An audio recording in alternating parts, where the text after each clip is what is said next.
धुळे महानगरपालिकेच्या निवडणुकीचा बिगुल वाजताच राजकीय मैदानात आता चुरस निर्माण झाली। सत्तेच्या या महासंग्रामात भारतीय जनता पक्षाने आपली रणनीती स्पष्ट करत 55+चा नवा नारा दिलाय।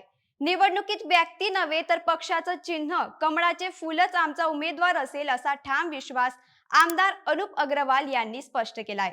प्रत्येक प्रभागात इच्छुकांची गर्दी असताना कोणाला उमेदवारी मिळणार आणि नाराज कार्यकर्त्यांना पक्ष कसं सामावून घेणार आणि सर्वात महत्त्वाचं म्हणजे आमदार अनुप अग्रवाल यांच्या कुटुंबातून कोणी निवडणूक लढवणार का, या सर्व प्रश्नांची उत्तरे स्वतः आमदारांनी एका बैठकीत दिली आहेत। पाहूया भाजपच्या या निर्धार बैठकीचा आणि 55+ मोहिमेचा सविस्तर आढावा।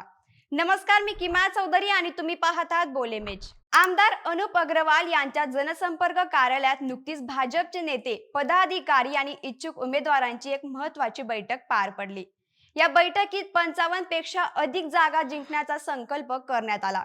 अग्रवाल यांनी स्पष्ट केले की महापालिकेच्या प्रत्येक प्रभागात उमेदवारी कोणी व्यक्ती नसून स्वतः पक्षाचे चिन्ह कमळाचे फूल असेल। आपसातील हेवे दावे आणि मतभेद बाजूला सारून फक्त पक्ष घरोघरी पोहोचवा असा आदेश त्यांनी दिलाय। जर कार्यकर्त्यांनी एकोपाने काम केले तर महापालिकेत भाजपचा विजय निश्चित आहे असा विश्वास त्यांनी व्यक्त केला। या बैठकीला माजी खासदार डॉक्टर सुभाष भामरे, माजी आमदार राजवर्धन कदमबांडे आणि भाजपचे महानगर जिल्हाध्यक्ष गजेंद्र अंपडकर यांच्यासह अनेक दिग्गज नेते उपस्थित होते। धुळे मनपाच्या 17 प्रभागात प्रत्येकी 4 तर 2 प्रभागात प्रत्येकी 3 उमेदवार असणार आहेत। मात्र इच्छुकांची संख्या मोठी असल्याने उमेदवारी जागा वाटपावरून नाराजी नाट्य ओढवू शकते याची जाणीव नेत्यांना आहे। आमदार अग्रवाल म्हणालेत की उमेदवारी पक्षाचे सर्वे सुरू आहेत। नेत्यांचे प्रत्येक स्थितीवर आणि हालचालींवर बारीक लक्ष आहे। उमेदवारी कोणाला मिळेल हे ठरवताना राजकीय समीकरणे आणि परिस्थितीनुसार निर्णय घ्यावे लागतील। ठराविक व्यक्तींनाच दरवेळी संधी मिळते असे काही नाही। पक्षाचा जो काही निर्णय असेल तो सर्वांनी मान्य करावा असे आवाहन त्यांनी केले। या बैठकीतील सर्वात लक्षवेधी मुद्दा ठरला तो म्हणजे आमदार अनुप अग्रवाल यांचे स्पष्टीकरण। गेल्या काही दिवसांपासून त्यांच्या पत्नीच्या उमेदवारीबाबत शहरात विविध चर्चांना उधाण आले होते। अग्रवाल यांनी ठामपणे सांगितले की माझ्या कुटुंबातून कोणीही ही निवडणूक लढवणार नाही। विरोधक भाजपच्या कार्यकर्त्यांमध्ये संभ्रम निर्माण करण्यासाठी चुकीच्या गोष्टी पसरवताय, पण त्याकडे लक्ष देऊ नका।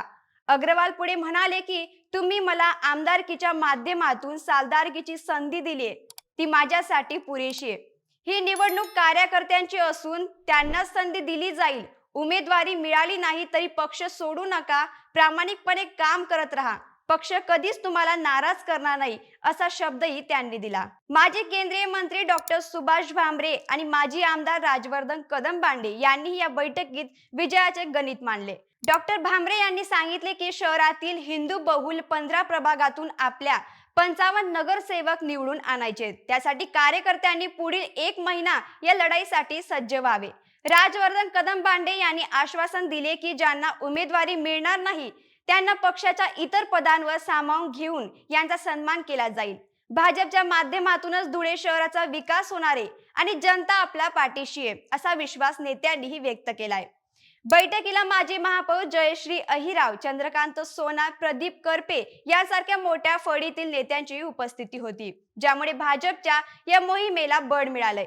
थोडक्यात सांगायचे तर धुळे महापालिकेत पुन्हा एकदा सत्ता मिळवण्यासाठी भाजपने शिस्तबद्ध आणि आक्रमक पावले उचलायला सुरुवात केली। घराणेशाहीला फाटा देत सामान्य कार्यकर्त्यांना बळ देण्याची आमदारांची भूमिका आणि 55+ चे उद्दिष्ट भाजपला यशापर्यंत नेणार का हे पाहणं महत्त्वाचं ठरणार आहे।